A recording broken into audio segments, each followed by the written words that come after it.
All right, y'all. We're going to go ahead and get started here. First and foremost, I want to welcome all y'all. You've got a great session that's fixing to take place with Vincent here. But before we get into that too much, I wanted to welcome y'all to the Stronger Business Summit. So far, it's been good and exciting. My name is Brett Hewitt. I'm with Country Financial. My office is actually over in Watkinsville, Georgia. Luckily enough, the good Lord's been good to me, and I've been able to be one of the number one PC producers here in the state of Georgia. I'm all about efficiency, making sure that if any of my clients need home, life, auto, business, whatever it is, I put a business card in front of you. As you see on that business card, it's got my personal cell phone number on it. If you ever need anything, don't be afraid to call me, text me. That's the way that I do business. I try to make sure that it's personable. I don't want you to have to call a 1-800 number to get service. Country Financial has been good to me. We're the number one home-rated insurance company by J.D. Power and Associates. We take care of our customers, and it's an honor to be here with y'all. And I wanted to make it a little bit fun. As y'all saw in the booth out there, we've got a couple of big coolers that Sam and I are giving away. Most of you should have a slip in front of you to fill out if you haven't already. If not, we've still got a couple out by the booth. But just make sure you fill that out. If you want to, you can leave it here after the session's over. We'll pick it up and throw it in the bucket out there. Or if you want to drop it in the bucket, feel free to do that as well. We're going to raffle those off here, hopefully by the end or before the next main session. That way you'll be able to take a cooler full of beer, all kinds of goodies, anything and everything you can think of. That way when you're getting ready to watch Georgia take care of business tomorrow against Auburn, you're going to know Country Financial's got your back on it. So, a couple of other fun things. So, I want everybody to potentially look under the front of your seat, hopefully right between your legs. If you have a business card that says winner on it, in my chicken scratch handwriting, there should be two. If you don't feel one between your seat, you might check the seat beside you as well. We got one. All right. Oh, hey, next door neighbor counts. They're not here. I mean, what can we say? Oh, we got two. So the first two winners I got are big Country Financial book bags full of all kinds of stuff. And I say this book bag. Hey, you're a winner.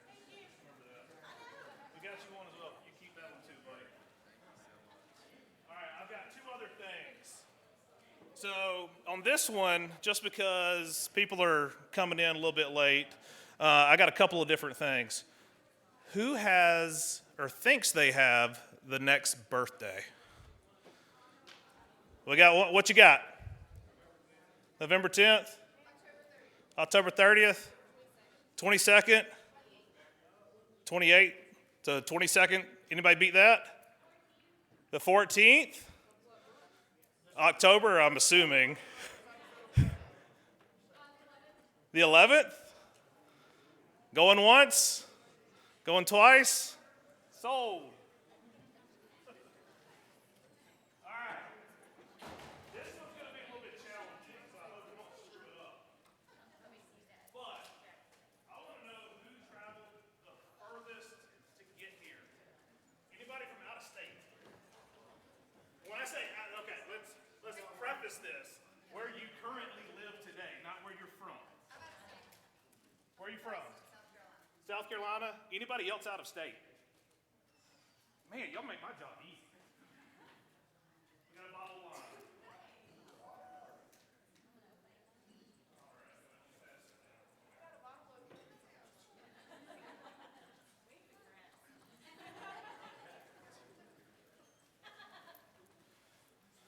So once again, just a preface. My name is Brett Hewitt. I'm here in, I say here, Watkinsville, close enough, right? I'm an insurance agent, have been for about 3 years now. Before that, I was actually an insurance adjuster for about 10 years. So if you ever have a question when it comes to insurance, any type of claim, home, auto, bodily injury, you name it, I've seen it, unfortunately, the gruesome stuff as well as the small tap of a bumper. So don't be afraid to reach out if you ever have any questions. A lot of these things that, like I said, we've got in front of you, if you make sure that you fill it out, put it in the bucket outside or leave it, we'll gather it afterwards. And if you don't have a slip in front of you, then we do have a couple extra out there on the booth table as well. But without further ado, I want to introduce our speaker because I know everybody's excited after sitting in the main session earlier when somebody said that, they learned advice from the mafia. I mean, quite honestly, I was just like, I've got the best job in the world to introduce Vincent here with that. But so Vincent, he's the founder of the Total Life Freedom Community. Living a life of freedom is of the huge importance to Vincent and his wife, Elizabeth. They homeschool their 3 boys and believe that having control of your time, your money, and the work that you do leads to the ultimate life of freedom. While teaching others to do the same, the movement of Total Life Freedom was born. And I asked him before we got started if he had any fun advice. He didn't tell me that he liked long walks on the beach or he's got a cat named Fluffy or anything.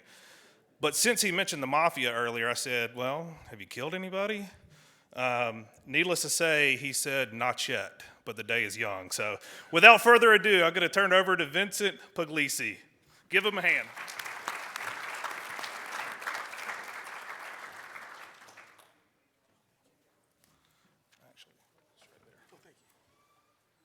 I actually stole that line from the movie The City Slickers. Have you ever heard that? That was when he asked me that question. But thanks for having me.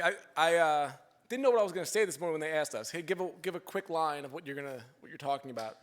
And in the green room, I was like, oh, it just kind of came together, the mafia thing. I was wondering if anybody would even gravitate or understand it. So when I said it and everybody came up to me, I'm like, oh, I guess I have to give a big mafia speech on it. It was a very brief encounter, but it was life-changing for me. Did it move? There we go. Beautiful. April 8th, 1987 was a day that changed my life. I was a 15-year-old sophomore in high school who hated school. I didn't like going. I didn't like anything about it. I always felt like I was under control of somebody else, and I wanted to do my own thing. I would love sports back then. I was tremendously into it. I studied it like crazy. I was a huge New York Mets fan. Grew up in New York on Long Island, and would watch all the games. 1986, the Mets were the best team in baseball, and I watched almost every game that year. I studied their stats and everything about them more than I studied science, anything in school. So 1987, the Mets went all the way. They won the World Series. They beat the Red Sox, and it was enthralling. The whole city was into it, and I desperately wanted to go to the World Series parade in Lower Manhattan the next day, and my mom wouldn't let me. I said, I'm going to go. I had nobody to go with, and she said, you're not going to New York City with 1 million crazy people all by yourself. She made it sound so unreasonable, and I thought it was fair. I was on the payphone outside of the gym calling her and getting into an argument with her, and she wouldn't let me go. We watched the parade. We watched the highlights on television that night, and she was like, look how cold everybody looks. Aren't you glad you're home for this? And I was like, I didn't talk to her for days. I was so upset. But 6 months later, April 8th, 1987, was opening day for the Mets. And I was like, I have to be there. It's the day they're going to raise the World Series flag. They're going to give out the World Series rings. This is like history. I need to be there. Again, my mom's like, you're not going in by yourself. So for 3 weeks, I bugged them to go to this game. And finally, they relented when she said, well, if you can get a friend to go with you, then you can go. It was a school day. It was a Tuesday afternoon, so I had to leave school to go. So I recruited my friend Scott to go with me. And he was like, okay, got his mom to go, to say we can go. And that morning I woke up, I'm so excited, I'm going to the game. And my parents leave for work, I go to Scott's house, and he's now not allowed to go. His mom changed her mind. So I sit there on my front lawn, I'm like, what do I do now? And they were already gone for school. So I've heard the phrase, it's better to ask forgiveness than permission before. I never had a chance to use it, and this was my time. So instead of going to school, I went to the bus stop, and I took the bus, which would then take me to the next bus, which would take me to the 7 train, which would go to Shea Stadium, where the Mets played. I'm on my own. I kind of studied the route, didn't know much about it, and I got on the first bus, nothing happened. I got on the second bus, and it was empty, except for the bus driver and this really big Italian-looking guy that looked kind of scary. So I was a little frightened, so I go to the back of the bus, and I just kind of wait there by myself, and I want to stay by myself. And within a few minutes, the silence was broken, and he said, shouldn't you be in school? And I was like, I'm going to the Mets game. He said, by yourself? Do you even have a ticket? I said, no, I'm gonna try to get a ticket at the game. And he laughed at me at this point. I'm getting real nervous now because I'm like, what is going on here? I got no way out. And he said, how much money you got? I was like, okay. I was like, I got $30. And he laughed out loud, and he looked at the bus driver, kind of waved me off, and I was like, thank God the interrogation's over. He's not bugging me anymore. So I sat, just looked out the window, would not make eye contact with him. And then the bus came to the stop to go where I was going to get on the train. And I go to get off the bus, and I look up. I see the red exit sign. I'm trying to get there as quickly as possible. And as I go to get off the bus, he stopped me one more time. He said, hey, kid. And I stopped. He said, look at me. And I turn around. The bus has stopped. And he said, all right, come here. So I walk over to him. He goes, when you get to Shea, go to gate B. Ask for Vito Latarulli. Tell him Funzy from the waterfront sent you. And I was like, okay. And he goes, you got it? And I said, I got it. He goes, now go. I left. And I get on the train, and I'm like, what am I supposed to do with this? I don't know what to do with this. So I'm sitting there, I'm like, I'm not going to use that. I'm going to buy a ticket. But the whole time I'm on the train, I'm thinking, Vito Latarulli, Funzy from the waterfront gate. I keep saying this over and over and over again. So I get to the stadium, the train lets off, and I look out, and immediately I go, it is jam-packed with people, Mets fans dressed in blue and orange. They're everywhere looking for tickets. Nobody's selling a ticket. And if they are, it's not for $30. So I go, that's plan A is out. That's not going to happen. I got to go to plan B. I'm going to go to gate B. So I walk over to gate B, not knowing what to expect. And I go up to the old guy at the gate, and I said, is Vito Latarulli here? And he looked at me, and he yelled at me like the other guy did. He said, who's asking? And I said, Funzy from the waterfront sent me. I'm pointing to nobody. I'm like, Funzy from the waterfront sent me? And he looked at me, and I look at his hands because I'm so nervous, and I see him unlock the gate. He unlocks the silver gate, and he goes, come on in. And I'm like, I walked right in. I'm like, am I in trouble? And I'm like, well, why would he let me in if I'm in trouble? And I realize he gets on the phone. He goes, wait right here. I'm like, that was like the secret code. Like Funzy and Vito with the secret code to get into the game. So I walk up, and he goes, wait right here. So like within 2 minutes, this really nice lady comes down, dark hair, clipboard. She goes, come with me. I'm like, okay. So we start walking up the tunnel to go up into I'm in the stadium. And she goes, you hungry? And I said, sure. And she goes to the concession stand. She gets me a hot dog, a soda, and Cracker Jacks. She goes, would you like a program? I said, sure. So she goes over and gets me a program. And at this point, I'm kind of like, what is going on? So she goes, follow me. So we start walking across the concourse. Everybody's going this way. We're walking right towards this big hallway. It's dark, and I could see the green grass of the stadium. I'm like, somebody's about to come out and, tell me, oh, this is a big joke. Walk out, go into the concourse, come out, the load section right behind home plate, keep walking until we get to the front row. She gives me a seat, and she goes, have a great time. And I'm like, so I sit down, I look around, like, what is going on? First inning, the Mets get 2 runs on. I'm like, what is going? I still can't take it in because the game. Actually, I'm sorry, I'll back up. The game didn't even start yet. Within half an hour, they raise the World Series flag, and I'm right there. The players come out, they get their World Series rings. I can see the diamonds shining off their fingers. I'm that close, and I'm like, these are all my favorite players. And first inning happens. Oh, this is what the guy looked like. I should have done a slide. This is what the guy kind of looked like. Tony Soprano. It kind of had the same, very similar feel. But in the first inning, that was him right there. But in the first inning, Darryl Strawberry, this is actually from the game, hit a 3-run homer. The Mets beat the Pirates 3-2, and I was like the happiest kid in the world. And I take the train out, and I go home, and I'm looking for Funzy. I can't find him. And I realize at this point, I'm kind of ruined for school.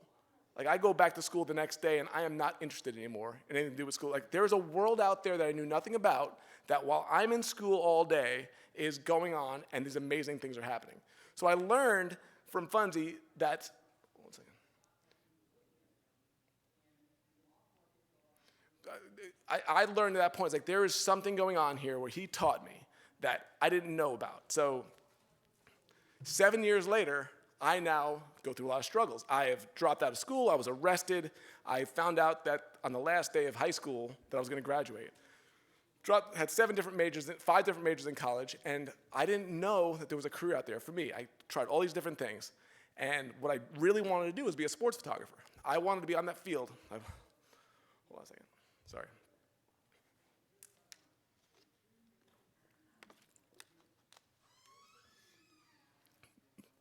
I wanted a career where I would be on the field. I apologize. Thank you. So, 7 years later, I'm now trying to be a sports photographer. That's like my dream is to be a journalist. I apologize. So I wound up getting a job as a waiter and at a place called the Spare Rib. And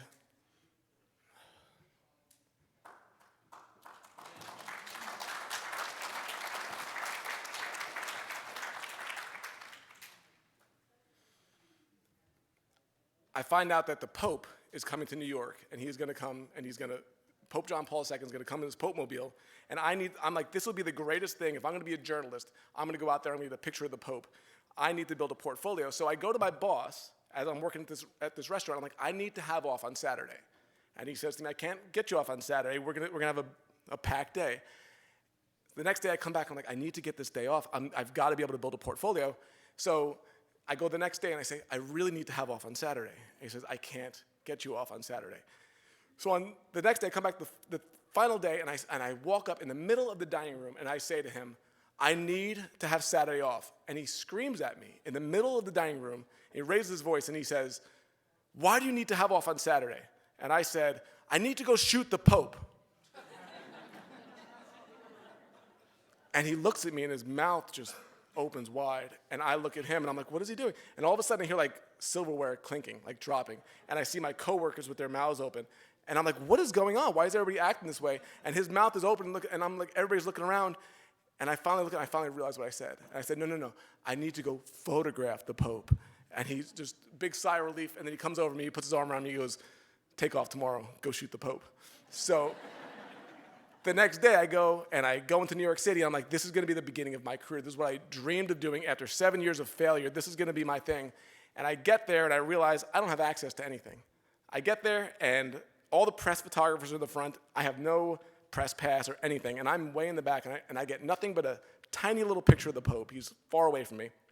And I look in the newspaper the next day, and there's all these amazing photographs of the Pope, and I'm like, how am I going to do this? I have no network, I have no connections, and I don't know what to do. I don't know how to start my career with this. And I realized as well that everything that I've been trying to do up until that moment was all about me. It was all about my selfish goals, what I was trying to achieve. And I thought about Funzy a little bit in terms of what he did for me. It was nothing about him. It was nothing that he did was about what he was going to get from it. So I start trying to figure this out and realize what happened, what did I learn from this incident, and then the next year I'm like, I am going to do this. I start I start buying tickets to different games, and I'm taking pictures, and I go back to school at Nassau Community College. I'm going to be a photojournalist. That's what I'm going to go after. So my teacher at the school was the first one that ever believed in me, and she encouraged me to keep going after this, keep going after this. So I decided on my one day off where I'm not shooting, I'm going to go into New York City, I'm going to rollerblade, and I'm just going to think about what I'm going to do. And I'm riding down the hill in Central Park, and I go flying down, and a car cuts in front of me. And I, at full speed, slam into this car. I go head over rollerblades onto the floor, and the ambulance comes to pick me up, and I am laid up now. I can't go anywhere for close to a month. So I'm sitting at home doing nothing, contemplating. Now I'm like 23 years old, and I've got nothing going on. So many friends I went to school with are now, have careers. I've got nothing. And my dad comes back, and he says, Newsday, which is my favorite newspaper, it's like my dream job, they have their photographers coming, and they are going to give a speech on the pictures that they've taken, and you can go to this auditorium and hear them speak. I'm like, I gotta get there. So I hobbled out of the house for the first time. And I walk up, and I sit down, and I listen to these stories, and I'm like, this is the dream career for me. This is what I want. And at the end of it, I realized the MC was Jim Dooley. He was the husband of my teacher. And I'm like, I need to introduce myself to him. So I walk up, and I'm like, I'm not gonna do this, I'm too afraid. And I go to turn and leave the auditorium. I see the exit sign, just like the exit sign I saw when I was leaving with Funzy, and I stopped. And it was the first time I really thought about Funzy in probably 7 or 8 years. And I thought about that story, I thought about what he did for me, and I said, you can't leave. You can't walk away. And I turned around, and I walked down, and I went in front of him at the podium, and I said, Mr. Dooley, I said, I'm in class with your wife, Sue, and I'm one of her students. I just wanted to say hello to myself. I just want to say hello to you. And he said, Vincent, Sue's told me a lot about you. You do great work. Perfect timing. We have an internship, a student internship starting in 2 weeks, and it's 2 days a week. It's not very much money, but if you want it, come to my office on Monday with your portfolio. And I was like, I don't have a portfolio. I never thought about a portfolio. So I spent the entire weekend printing pictures and making a portfolio. And I went to his office with my portfolio, and I walked down the hallway, and I saw all these pictures. John F. Kennedy Jr., the space shuttle, the World Series, all the things that they documented. And I said, this is it. And I walked in, and I showed him my portfolio, and I got the job. 2 weeks later, I'm on the field photographing my first football game for Newsday. And the next day, I wake up in the paper like it's Christmas morning, and I open up the newspaper to sports section B23. Not that I remember the page or anything, but it was B23, and there's my picture, and I'm like, 600,000 people in New York are looking at this picture right now. I said, everybody. It could be every celebrity, Jerry Seinfeld, Madonna. Everybody could be looking at this picture. If they're looking, all these athletes, they could be seeing my picture right now, and it was an amazing moment for me, what they gave to me, and what I realized, it was the first thing that I learned from Funzy, because there were 5 things that he taught me in those 10 minutes without even saying it to me, that really changed my life. It was initiate the conversation. Funzy initiated that conversation with me. He walked up to me and he said something to me, and he didn't have to do anything. He could have really just minded his own business. He could have said nothing, but he took the time to initiate a conversation with me. I had to do the same thing with him. That's the same thing we see here. It's the same thing we see with our careers. So many people, that's what I love about this group today, how many people initiated conversations with me. I gave that presentation for whatever, a minute, and the amount of people that walked up to me. This is an amazing group right here. So often you'll go to a conference and people stay to themselves, they're on their phones, they're staying with people that they know. What I saw here today was really special, and I hope it continues, and I hope it continues for your career, because initiating the conversation, it's gonna be something that's gonna change your life. Ever since that happened, it showed me what goes on. So from there, I took that and turned it into a career that I wanted. So over those 23 years, I got to be on the field for the Super Bowl. This is the Patriots. This is Tom Brady's first Super Bowl. Oh, there we go. I'm one ahead here. This is Tom Brady's first Super Bowl. When I'm on the field in New Orleans, my dream was to be on the field and photograph a Super Bowl. That's my picture. This is me, Tom Brady, and Bob Kraft just hanging out after an AFC Championship game. It was doing a lot of the same stuff. I kind of walked my way into the area. This is in Foxborough. And sometimes if you just act like you belong, you get where you want to get. I had no pass to be in this spot. I had a pass to be on the field. I got to hang out with them for about 5 minutes until the security guard said, you have the wrong pass. I said, they kicked me out, but I got the picture. That's all that really mattered. You get to hang out with presidents. This is in Texas. George Bush and Big Show from the WWF. It was WrestleMania the night before that I had photographed. He came to the game to throw out the first pitch, and the president's sitting in the front row behind me. By the way, just because you're a president doesn't mean you could eat well. Every time I turned around, he was putting popcorn in his mouth, and it was dropping out of his mouth. I'm like, how can a president not know how to eat popcorn? But he didn't. Get the photograph, travel with the president. I got to be in the locker rooms when players are drinking the champagne and having beer poured down their throat. My favorite magazine as a child was Sports Illustrated, and then I get to have a picture as a double truck in Sports Illustrated. If anybody's ever heard of Tim Ferriss, 4-Hour Work Week, used my picture for one of his TEDx talks. I'm not sure how the power of network, I got to know his assistant, and when he was looking for a picture of Bill Belichick, I was the first person she thought of, and then my picture winds up in a TEDx talk. And then crazy things happen. You get flown out to Arizona to photograph Muhammad Ali's birthday party, which is pretty cool. One of your childhood idols, Jerome Bettis, I'm on the field and get to get a picture when he gets into the Hall of Fame. Sometimes you could pretend like you're the coach. That's what I got to do. You hang around an arena long enough, you get to do silly things. And then you get on TV sometimes, and your nephew sees you on TV and then points you out and takes a picture of it. And then it comes full circle. You get hired to photograph the thing that you once dreamed of. As a fan, I get hired to photograph the Mets win a pennant in Chicago, and coming full circle from that day in 1987. And the coolest part is you get to take your kid with you, so they get to experience it, and you get to experience it together.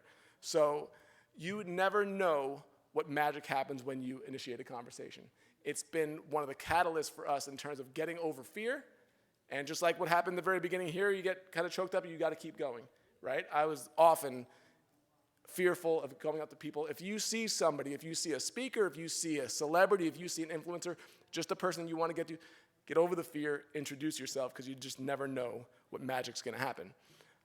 The second thing he did was ask meaningful questions. These things are all basic things that we all should know. But we get so wrapped up in our own careers, our own thoughts, our own goals, that we forget to say, what's going on with other people? We're so, there's the Toby Keith song, which is, I want to talk about me. You ever hear that song? It's like always about me, and that's what we do. If you notice that in conversations, how often people are so interested in what they want to talk about, and they're not interested in what you have going on. What he did was really interesting to me because I would always want to either tell the stories or dominate or learn about me. What Funzy did was way different. He had a conversation with me, he had an impact on me. He didn't make a suggestion or he didn't talk about himself until the very end. He never actually talked about himself, and I kind of wish he would have because I'd like to know a little bit more about his life. It's a little kind of interesting. But he asked 3 questions of me, which changed my life. And that's the idea, is like asking questions allows other people to feel good about themselves. He did that for me by finding out what I was looking for, what I was questioning, and it really changed my life. More than anything, when you ask questions, when you are asking interesting questions, meaningful questions, you make people feel appreciated. So often, there's been studies that, what do you want more? Do you want more money or do you want more appreciation with jobs? So often, it comes back that people want more appreciation than they want money. And we're so, in this culture of me, social media, look at what I'm doing, we often forget to ask questions, to be interested in other people. Because he didn't need to do anything. He could have sat there and done nothing, but because of that, because of his curiosity, he did. There was 3 questions he asked me. Shouldn't you be in school? The first question he asked to me, I'm answering the question. He's thinking right now, what am I doing here? What am I teaching here? Shouldn't you be in school? He wants to know what's going on. That one question, when I answered, no, I'm going to the baseball game, he's thinking. He's not thinking about himself. Do you even have a ticket? Well, I don't have a ticket. At this point, I wonder if he's already figuring out, I've got a connection here that I could do for this person. So when he finds out that I don't have a ticket, okay, then how much money you got? I could have had $500. He couldn't help me. How much money you have? $30. I would imagine at this point, he's thinking, I could probably help this guy out. I have a connection. And that changed everything. The person that asks the questions controls the conversation. It's often that way. What I found so interesting today in walking around here was how curious so many people here are.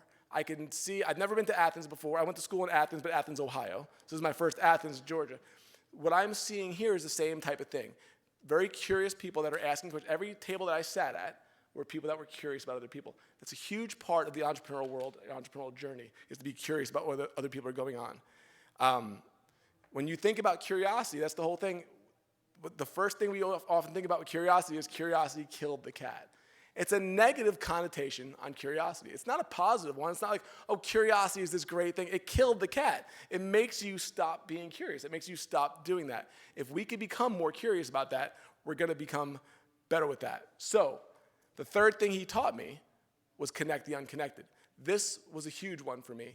I never realized how often we can use our own network to build the people around us. We all know people that need to know other people, and we don't bring them together. When I thought about him and what he did, he had me on one side, this 15-year-old kid with nothing that couldn't do anything for him, and he has this connection on this other side, and he realized I was never going to meet Vito without him.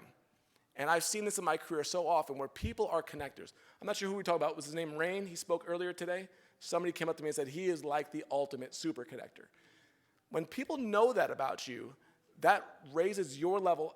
It's so often that we keep these things to ourselves. If you know somebody, bring them together. Be the hero of those people together. If you know somebody that can help somebody, and I think about this all the time and how I can do this for other people, part of my routine is to do this.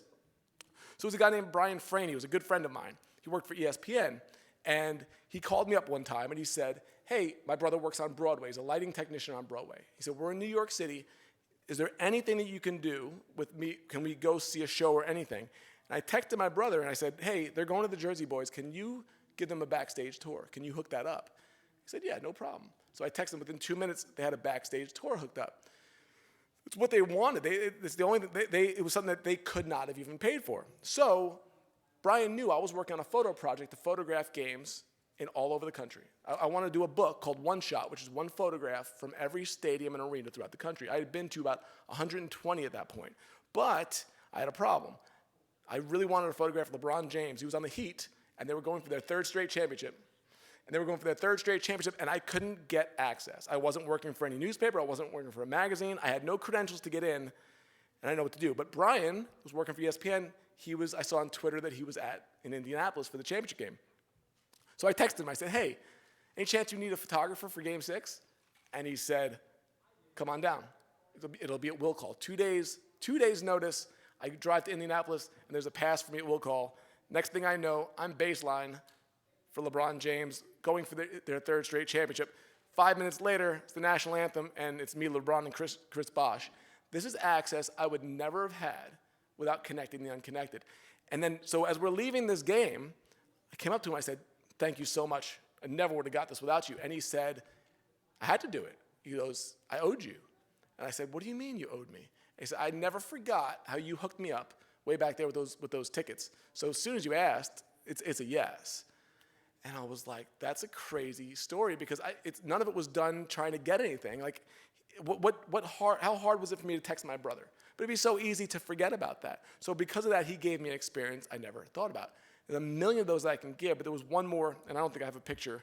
I apologize for that. But one of the things I always wanted to photograph was the Stanley Cup final. It was something that eluded me throughout my career. And I couldn't, just like this, I could not get in. I couldn't get a credential for it. And while I was trying to figure that out, a friend of mine, Jared Wickerham, messaged me, and he goes, hey, somebody's going to be calling you from a Swedish agency to photograph the finals. The Penguins had just made Pittsburgh Penguins just made the Stanley Cup finals, and he said they need the photograph. I thought of you, the first person I thought of, and got into that game. They lost, and then they lost the game that I was at. They won the cup the next night in San Jose. I wasn't there, but the next year they hired me back, and I got to photograph them win the Stanley Cup championship.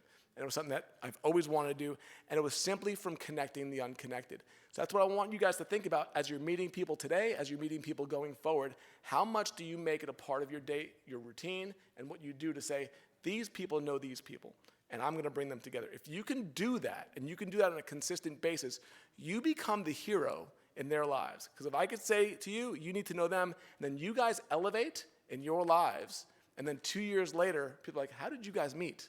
Oh, Vincent introduced us to you. Who's that? I can't tell you how much that's elevated my career and then my network, because that makes everybody around you better. When you can bring great people together, it makes everybody better. It's just not something that's taught. It's something I learned in school, and it was something where Funzy did that for me. He connected the unconnected. It was a huge part of what we do. And the more you connect, that's what I said, the more you can connect others, the stronger your network becomes.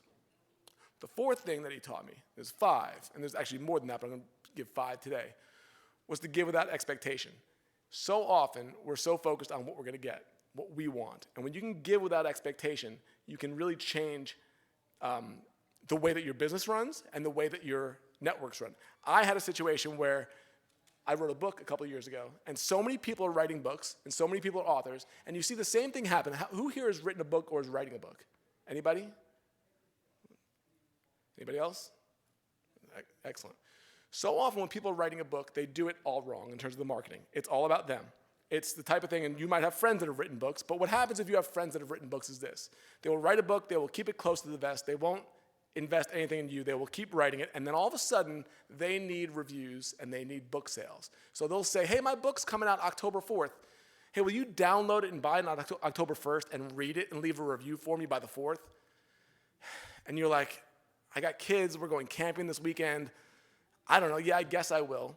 And nobody does it because it's all about what you need to get. And so many authors do the same thing. And then what happens is and this happens with almost every one of them, is they wind up getting out there, the book published, they put all this work out, and they have all this expectation from their friends, and they wind up with 7 reviews, a handful of book sales from their mom and their brother, and then a month later, it's dead in the water. So I saw this over and over again. It was always like this expectation of what we're going to do, what we're going to get. So when I launched a book a couple of years ago called Freelance to Freedom, and that's my son. He was more happy about it than I was. He was pretty excited about it. And what we said was, we're going to do things differently.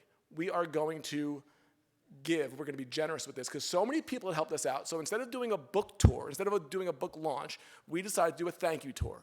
And what we did was we said, we're going to go on the road for 3 months, and we are going to give the book to everybody that helped us out. This is going to be a family project. This is going to be something that we do as a generous thing to give back. We had tons of authors that have helped us out, influencers that helped us out, and we could have either sucked them for energy, hey, could we use your platform to sell this, or we can go thank them. So we spent 3 months on the road, got to give it to Dave Ramsey, Dan Miller from 48 Days, Pat, if anybody knows Pat Flynn from Smart Passive Income, John Lee Dumas from Entrepreneurs on Fire. 3 months we got to do this, and then the main one for me, who's heard of Seth Godin? Is anybody familiar with Seth Godin? Seth Godin was very generous to me. He endorsed my book, and he was in Newport Beach, California, giving a presentation. So I emailed him and I said, hey, can I give you this book, before your presentation? He goes, I would love that. So I go to him and I see him and I go to give him the book, and he comes up to me and he goes, how'd the book launch go? And I said, it went great. I had no expectations. And he got real serious and he leaned in and he goes, that's perfect. Never have any expectations when releasing a book. And most people do, whether it's their book or their business or networking, they generally have expectations of what they want to get. You scratch my back, I'll scratch yours. That's not the way that it works. That's implying that they should give something back. And what Seth taught me and what so many people taught me was give without expectation. So I got to give the book to him. And I saw him as he put the book underneath his chair, and I was like, how cool is that? Like, my book's under Seth Godin's chair. I took a picture of that. And I'm sitting in the audience, and I go to ask a question. I raised my hand to ask a question. It wasn't business related, it was homeschool related. And he goes back to his chair, and he grabs the book, and he holds it up, not only for the crowd, but for the cameras. It's being recorded for Behind the Brand, like a huge audience, and Seth Godin's holding my book up. And I'm like, you gotta be kidding me. And I got actually nervous because I'm like, I wouldn't want to take advantage of this relationship. That's not what this was about. And I said, that's not what I'm here for. He said, I know. He goes, I'm just trying to get you some product placement, is what he said. And it was such an amazing lesson for me because Seth Godin has this huge influence. There's no reason for him to have to do anything for me. There's nothing that I can do that can help him, but he leads generously, he teaches this way, and if you think about it as an influencer, to take up your platform, to hold up a book from somebody that doesn't have that influence, it's not like he was looking to get anything. It was just a huge lesson for me to learn on how to be in terms of giving without expectation. And that was, to follow that example, to see the way he does that, and to be able to now take that and not only do it for myself and to learn, because I'll tell you this, I'm a selfish guy. I have learned that I've had to work my way out of this. I know people that are generous to a fault from the very beginning, and some people have to learn generosity. And I had to learn generosity by the right people. You see a lot of influencers that do it wrong, and you see people that do it right. And the key is, how do you learn from the people that do it right? How do you learn from the people that do it when they don't need it? And this is a perfect example of that. So the last thing he taught me, and this was huge for me, because this is the same thing here. I'm up on stage here, but you guys are there, and I'm no more important than you guys are in this conference, to be open to unexpected teachers. Funzie was a teacher of mine for 10 minutes. 10 minutes. I was actually cutting school away from my real teachers while I was with Funzie for 10 minutes. He had more influence on me as a teacher than all of my teachers in that school. I don't remember anything they taught me. As I sit here right now, I don't remember their names, I don't remember their lessons. But one guy, 10 minutes, because of what he did, taught me more than they did. Unexpected teachers. Nobody would ever said he was a teacher, but what is a teacher? Somebody that you learn from. And I learned from him. So the key here is, how can you do that? How can you look around and say, everybody here is a teacher? Everybody here knows something that you don't know. Everybody here can help you in a way that you can't help yourself with. And when you go around and you meet people, and you go, oh, he's in insurance, and he's that. When you start putting this all together, when you start saying, I know a friend that needs an insurance guy, and this guy has integrity, and I want to connect you, and also they can teach me something that I don't know, and everybody can teach something to everybody. When you learn in that world of everybody's a teacher, it keeps you humble, and it keeps you always curious in terms of what's going on. Because a lot of people, you'll see this, they'll see an influencer, they'll see somebody that's higher level, and they will walk past everybody else to get there, to talk to that person. Meanwhile, that person is not going to do anything. They're going to teach from the stage, but the person next to you can have something that you don't have and can teach you. So Funzie taught me that. He taught me to initiate conversation. He taught me to, that was another one. This is the great line I love in terms of everybody's ignorant only on different subjects.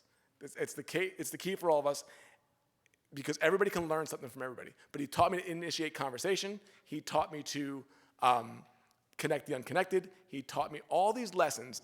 And what happened with that was, with those 10 minutes, he formed a legacy. Because I'm sitting here right now in 2021, and I'm talking about a guy that I met in 1987.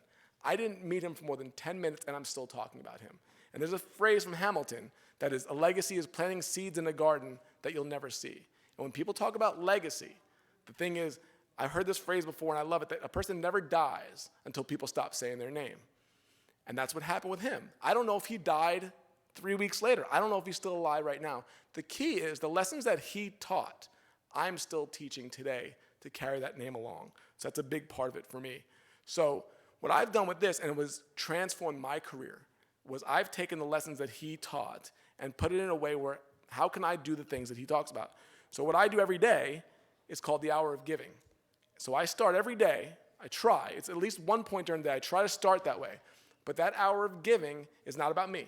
It's not about anything that I need. It's about connecting the unconnected. It's about reaching out to people with no expectations. It's about leaving reviews for books and podcasts that I listen to. It's about sharing other people's stories, other people's books, doing everything you can to promote the people around you. That hour of giving is essentially my marketing. That hour of giving, I'm not great at marketing, I'll tell you that. But we launched a podcast that has almost 500,000 reviews now with no marketing. We launched a book that started with 120 reviews, a podcast that did the same. It keeps growing. Every business we've grown has grown through the hour of giving with no marketing agency, no marketing budget. It's literally doing all the things that I taught, because the hour of giving came from the idea where I met Funzy. 15 minutes later, I was off the bus. An hour later, I was in that stadium. It was 1 hour that changed my life. I can do that every day in terms of doing that for other people. So, back to the story in 1987. I didn't finish the story yet. I got on the bus, and I got on the train looking for Funzy, because I wanted to thank him for what he had done for me. He had given me an experience that I never would have gotten without him. And I couldn't find him. He wasn't on the bus anymore. And I get to the other bus, and I get home, and I go running across all the lawns to get to my house. And it's dark now, because it was a day game. I run across the lawn. My parents are home. My brother's home. Nobody knows what happened. The glory of an age without cell phones, because they couldn't text me. I couldn't call them. And I run into the house. My mom's making pasta. Everybody's sitting down for dinner, and I start telling the story. And everybody's mouth drops. And my brother's like, "You've got to be kidding me." And my dad's, so I start telling him everything. I start telling him about Darryl Strawberry and the food and Funzy and Vito and everything, and the banners and the rings. And my dad looks at me and he goes, "Tell me those guys' names again." And I said, Vito and Funzy. He goes, "Where were they from?" I said, "The waterfront." Like it's the new Disney World. Like they make dreams come true, the waterfront. And at that moment, I realized, I got to tell Scott what happened. I forgot. Scott didn't get to go to the game. So I leave my house. I go run over to his house. I tell him, I show him the program. And he starts screaming at his mom. He's like, "Mom, I missed out on this whole." So I go running back to my house. And I open the door, and I hear my parents talking. I'm like, I'm listening. I don't go into the room. And this is when I figured out what had happened. And I hear my dad say to my mom, he's got no idea that the mafia got him into that game. And at that point, it was a done deal. So the thing I want to say to you is the key to all this is to build a powerful network, to build something that's going to grow organically with friendships and real relationships and business relationships and things where you actually feel good about the work that you're doing, because not only are you being elevated up, but the people around you are being elevated up. It's a real simple thing, is be more generous. And that's the best advice I can give. It's so simple, but it's the key to everything, and it makes you feel better as opposed to, here's what I'm getting. You will wind up getting what you need to get by doing those things for other people. Thank you very much.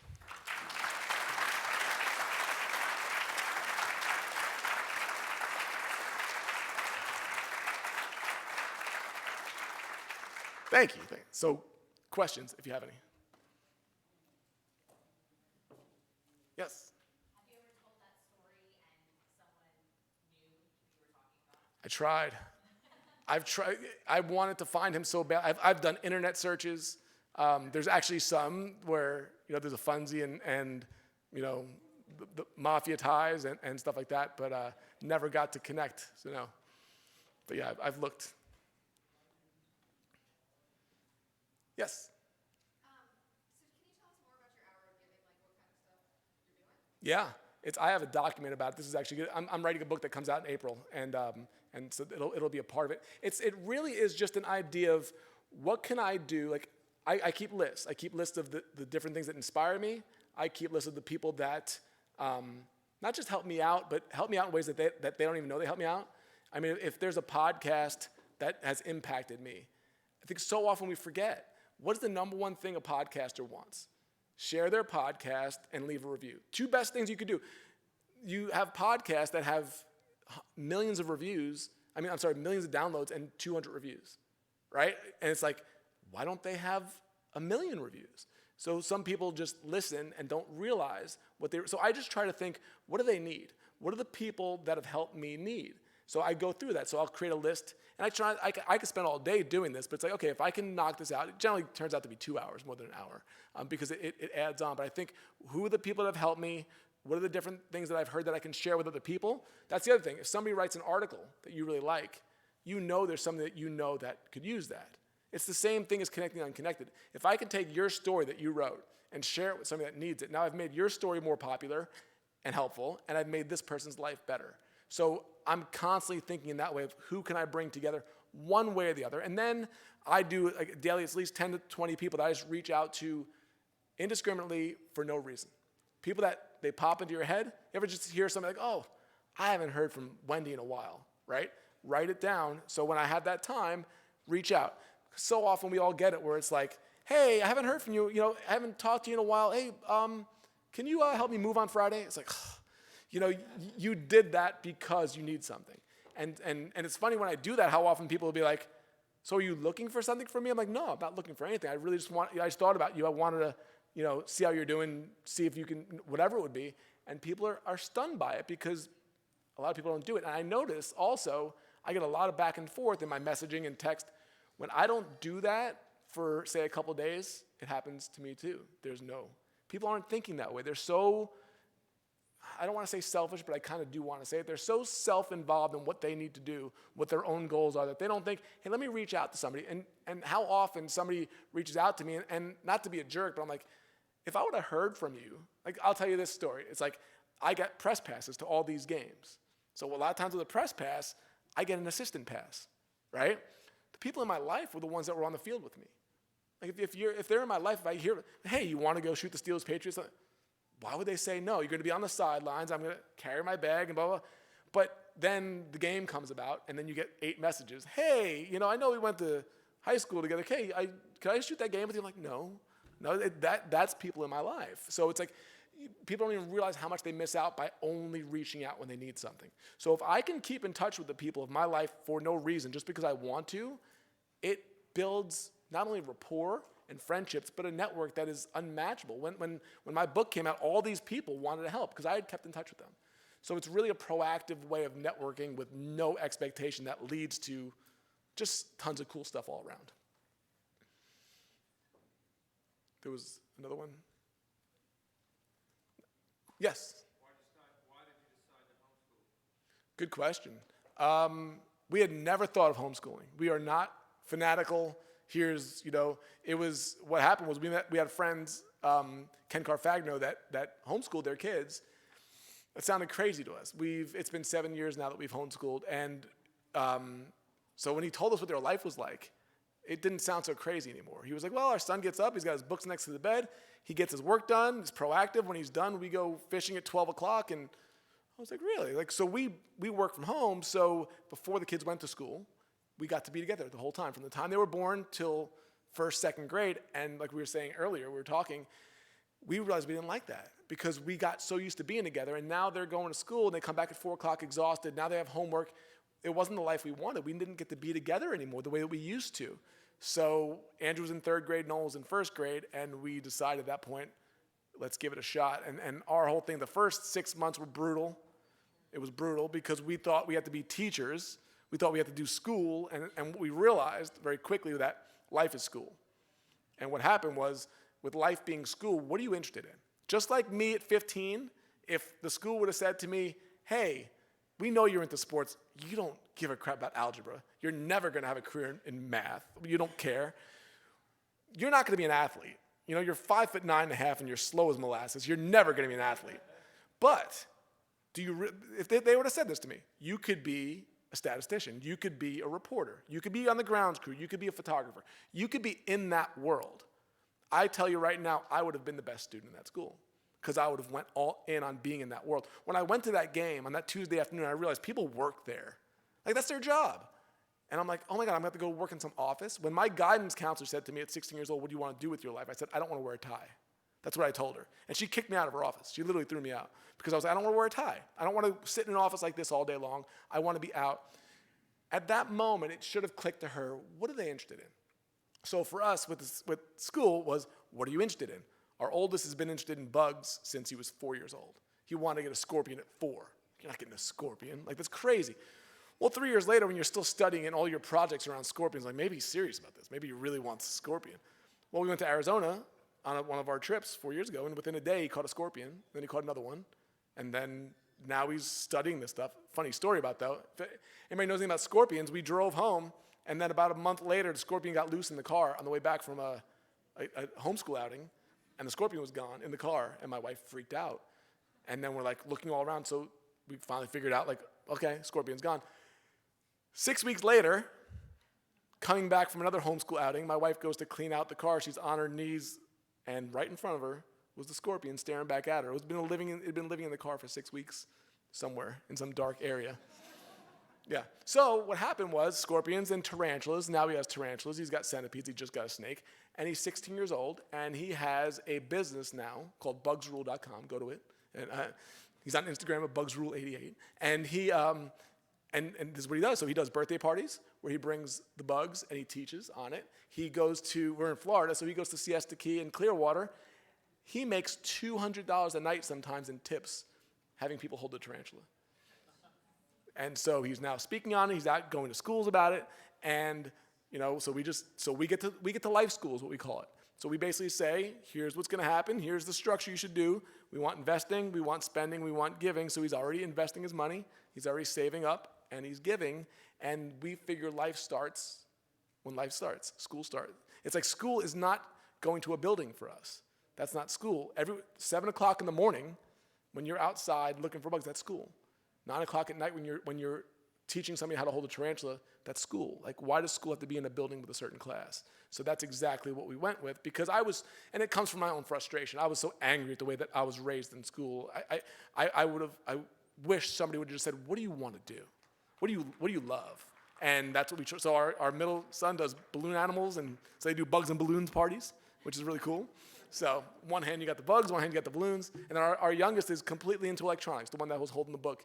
He takes apart, so every Friday morning we go around looking for broken refrigerators and whatever, and he takes them all apart and builds stuff with it.